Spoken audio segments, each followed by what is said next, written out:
You see that they're getting Paul Keels to voice the radio broadcast of the game this week, which is cool. And so Ohio State's in New Jersey, and then they're going to fly back, and then he's going to have to get to Cleveland to call the game next. That's impressive. So anybody out there that thinks broadcasters have an easy job? You know, it's also impressive being the top-ranked football team in the country, baby. Let's go! You're happy about it, clearly. Oh, yeah, I love the fact that we had that clip on the Big Time Sports Podcast Show YouTube channel the other day about how you didn't want Ohio State number one, and what did the playoff committee do? Make them number one. This is a rich feeling. Personally, no, I didn't want to be number one. Yeah. Is it the right move making them number one given the other teams that were in contention? Yes. Michigan's played absolutely nobody, and the teams they've played, they've had to cheat to win this year. That's not even a lie because, I mean, that's the other, we need to talk about that a little more today too. Okay. And Georgia's beaten nobody. Ohio State has 2 top 10 wins, one on the road, one at do. home. I mean, to me, when you look at resume, at the same time with how much parity's in college football this year, you could have made a case, I think, for the top 6 teams in college football. I think if there's one team in the country right now that I would not want to play, it's Oregon. I've heard this. I think Oregon losing to Washington may have been the best thing that happened to them. Could be. And I think they woke up a little bit. Not to say that they were sleepwalking, because I think they No. But since they lost that game to Washington, they've had an edge on them, and they look scary good.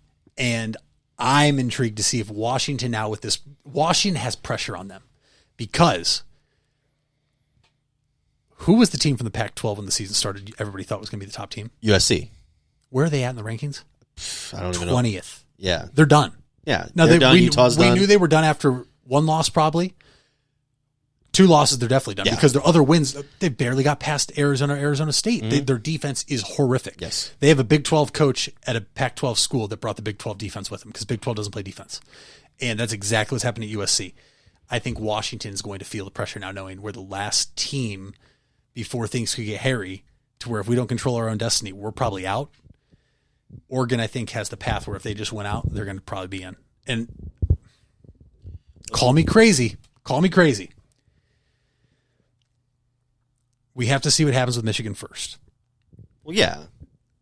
I think there is a world in which the college football playoff this year, and it's going to take a lot of chaos. I can see it in which there is a world of the college football playoff is 4 teams, 2 from the same conference, 2 from the Big 10, 2 from the Pac-12. I could see Ohio State, Michigan, Oregon, and Washington all get it in. If Washington wins out, they're in. Right? Yeah. Specifically because Michigan, Ohio State, one of them is going to knock each other out. Right. Yeah. If that happens and Oregon wins out, I think they're both in. So then you're sitting here realizing, okay, if Ohio State and Michigan, right? For the sake of this argument, I'm not going to say Ohio State wins.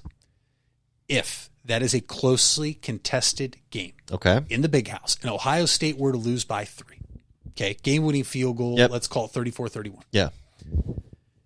Georgia loses somewhere.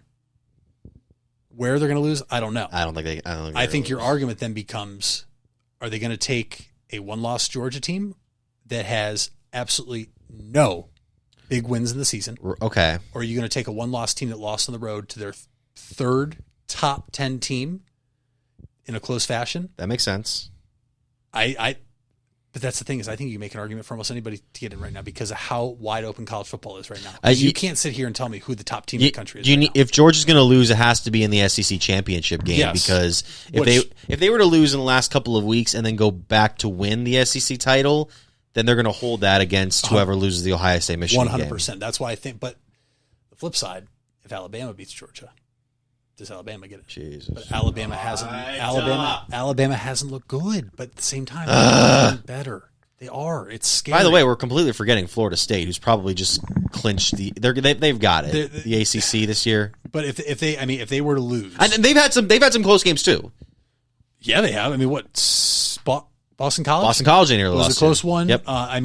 So realistically, Clemson. for the sake of this argument, Ohio State is 1, Georgia is 2, Michigan 3, Florida State 4. Right.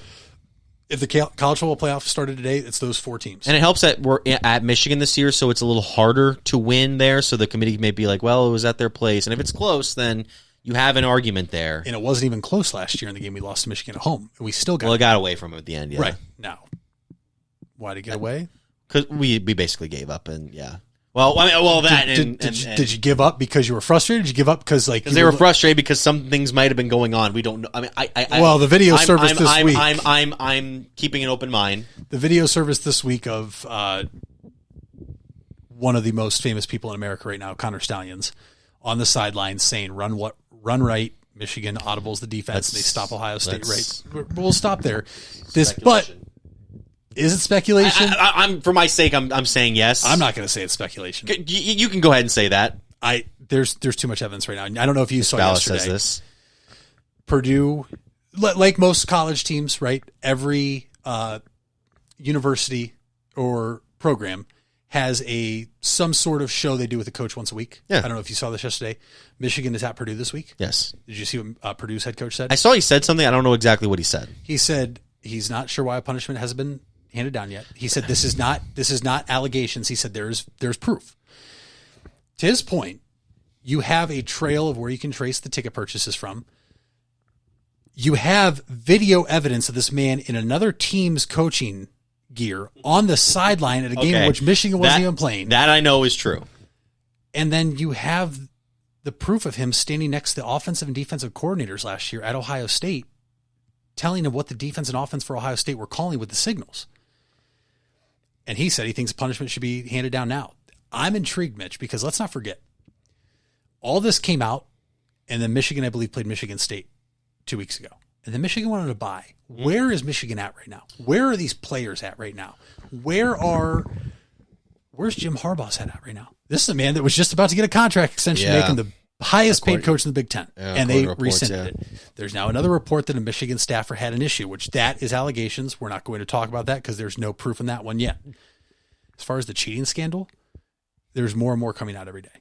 And it's pretty damning, I think, because now you're talking about the Astros sign stealing gate to a whole nother degree, because the whole you ain't cheating, you ain't trying. Wait, if you ain't cheating, you ain't trying. If you ain't cheating, you ain't trying. I think every team has some sort of way to try to look for that competitive advantage. And I think it's fair in a sense, but this one is not fair. There's obviously rules and regulations in the NCAA that prohibit you from doing what Michigan did for good reason.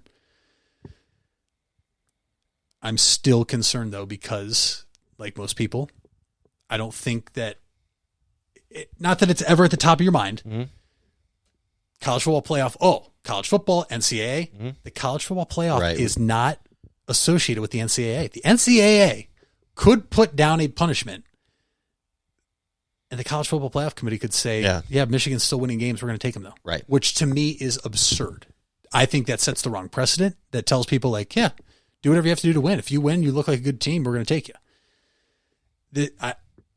To the original point of I could see 2 Big Ten and 2 Pac-12 schools in, I like it. And for my last point here, for everybody out there that complained about the 12-team playoff, this would be the perfect year, because there is so much parity now. Yeah. Now, look, I personally think, the top 4 would get a bye, I believe, and the next 8 would play. Okay. But if you were just going on the top 12 and the 12 plays the 1, I'm not scared of Missouri if Ohio State played Missouri and Columbus. Are you kidding me? I look at this and I say, okay, top 9 teams, I think any of them could win. Ohio State, Georgia, Michigan, Florida State, Washington, Oregon, Texas, Alabama, Oklahoma. 10, 11, and 12 are Ole Miss. Penn State, whose defense is legit. Drew Aller, I think, looks overmatched as the young quarterback there. Yeah. And then Missouri. And then after that, Louisville, LSU, Notre Dame. But like, for everybody out there that was hell-bent and complaining about the 12-team playoff, this would be the perfect year because there is so much parity in college football. It would be a very interesting year. As far as Ohio State goes, I know they're heavily favored against Rutgers this week. I just need, like, Rutgers is 5-2, and I know that Rutgers 5-2 is different from like one of the big Power 5 schools, but like you need to get your focus on this week. Then you have Michigan State and Minnesota. Those ones I'm not as scared of, and then of course you got the game here in a couple weeks, which is going to be interesting to say the least. But hey, number 1, and everybody's clawing for your spot right now, which feels pretty nice. So yeah, I just didn't want to be number one because I think the first ranking that comes out can get to people's heads. Sure. And I'm worried. Now, I'm not worried Ohio State loses to Rutgers. I'm not worried Ohio State. I'm always worried. I mean, just my sake, yeah.